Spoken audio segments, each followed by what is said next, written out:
Maintenant, on aimerait comprendre quelque chose parce que en dehors de l'enseignant, dans business administration, dans le management, dans l'entrepreneuriat, en même temps, tu as une expérience spirituelle. Est-ce que tu peux nous parler un peu de comment est-ce que tu as rencontré le Seigneur et quels ont été les moments forts qui ont marqué ta marche avec Dieu? Oui, à ce niveau, moi, je peux facilement dire que je suis né dans l'Assemblée, dans le Seigneur, et j'ai eu cette grâce-là. Mais, vous savez, mon papa qui m'a mis au monde, lui, il n'était pas croyant. Il n'était pas croyant. Non, il n'était pas croyant. Et il est mort dans l'incrédulité, malheureusement. C'est ma maman qui nous a transmis la foi dans le Seigneur. Et on était petits, elle nous racontait des histoires bibliques, mais on ne savait même pas que c'était des histoires bibliques. Alors, je ne pouvais pas dire que j'ai connu le Seigneur très tôt. Mais je peux dire que quand je suis en cinquième, quand j'étais arrivé en cinquième, c'est-à-dire entre 2001, 2002 ou 2002, 2003, je me rappelle bien. Vous voyez, pendant le moment de la Pâque, il y a les catholiques qui se réveillent très tôt le matin pour aller chercher Jésus qui a été crucifié. C'est parce qu'on fait ça chez vous au Cameroun. Oui, tout à fait. C'est pas tout. Alors, un matin comme ça, je sais, on est en période de Pâques, et un matin comme ça, moi à l'époque, quand mon père il est décédé, moi j'ai grandi avec mon oncle. Et je dormais pas à la maison, je dormais dans l'atelier de mon oncle. Et c'est là, j'ai dormi là-bas plus de 10 ans, c'est là que j'ai appris à lire la Bible, c'est là que j'ai fait beaucoup de choses, c'est là que j'ai coulé aussi beaucoup de larmes, il faut le dire. Alors, je suis là, je dormais, et le matin, 4 heures du matin, il y a des catholiques qui passaient, et qui chantaient, qui faisaient du bruit, qui chantaient. Et moi aussi, je suis sorti pour voir ce qui se passait. Et justement, je les ai vus, moi, tendu un Nouveau Testament, un petit Nouveau Testament. J'avais une Bible d'Albi, mais je l'ai jamais lue. Et je ne lisais pas. Je vais à l'église, je vais en assemblée. Heureusement, mon oncle, lui, il n'est pas aussi né de nouveau, mais il m'empêchait pas quand même d'aller au culte. Et du coup, quand ils m'ont tendu le Nouveau Testament, je me suis pris endormi. J'ai ouvert ça et je vois derrière, il y a des versets qui sont des versets connus que les enfants apprennent par cœur. Et c'est comme ça que j'ai lu ces versets-là. Ces versets-là m'ont marqué. Je ne me rappelle plus, j'en trouve verset 16 par exemple. C'est des versets qui m'ont marqué. Le matin, là, c'est un bon matin, 4 heures du matin, qui m'a marqué. Et c'est là que j'ai commencé à apprendre les versets en tête. Et à partir de là, je faisais attention à... Et vu que je commence à lire ces versets, je faisais attention à ce que les versets me disent. Et c'est petit à petit que j'ai commencé à lire aussi ma grande Bible. Et voilà.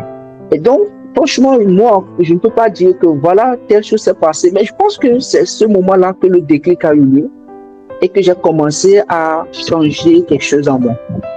Et à l'école, j'étais en cinquième, à l'école, il y avait un groupe biblique qui faisait des activités. Et depuis ce temps-là, moi aussi, avant quand je finis les cours, je quittais, j'allais chez moi à la maison, mais à partir de ce moment, quand on finit les cours, moi aussi je vais suivre les activités bibliques.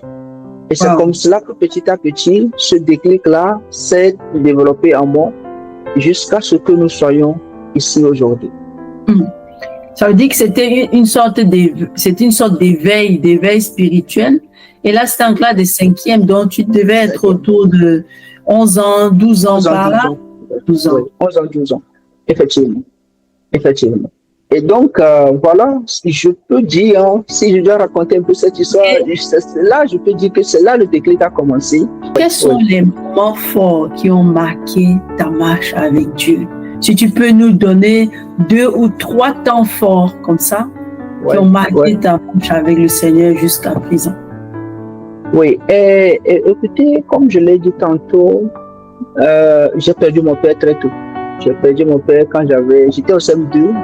Je montais du CM1 au CM2 quand j'ai perdu papa. Et j'ai grandi chez mon oncle. Et la vie n'était pas facile, je peux le dire.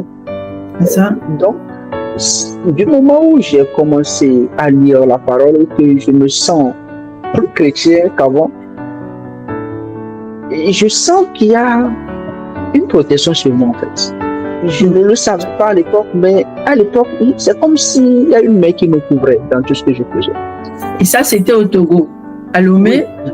J'étais à Lomé, j'étais au Togo. C'était au Togo. Il y a une main qui me couvrait depuis ce temps-là, je ne sais pas, depuis ce temps-là. Et côté études, tout ce que je faisais me réussissait. J'avais pas trop de temps d'apprendre mes cours.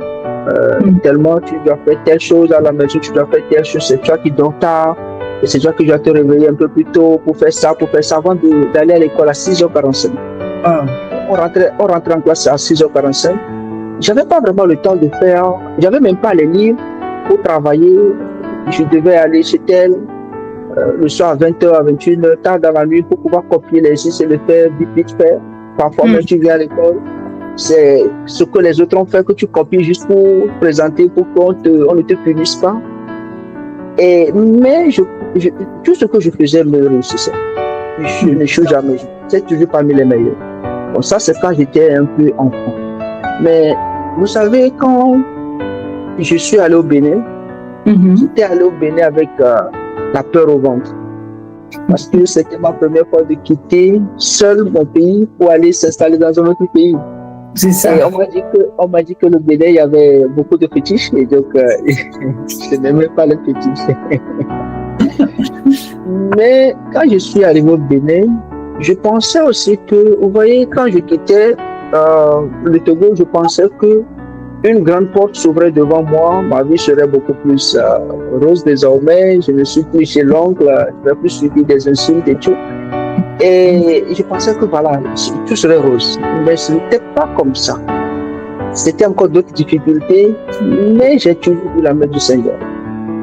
Franchement, je suis arrivé au Bénin avec, si j'ai une bonne pensée, 70 000 en poche.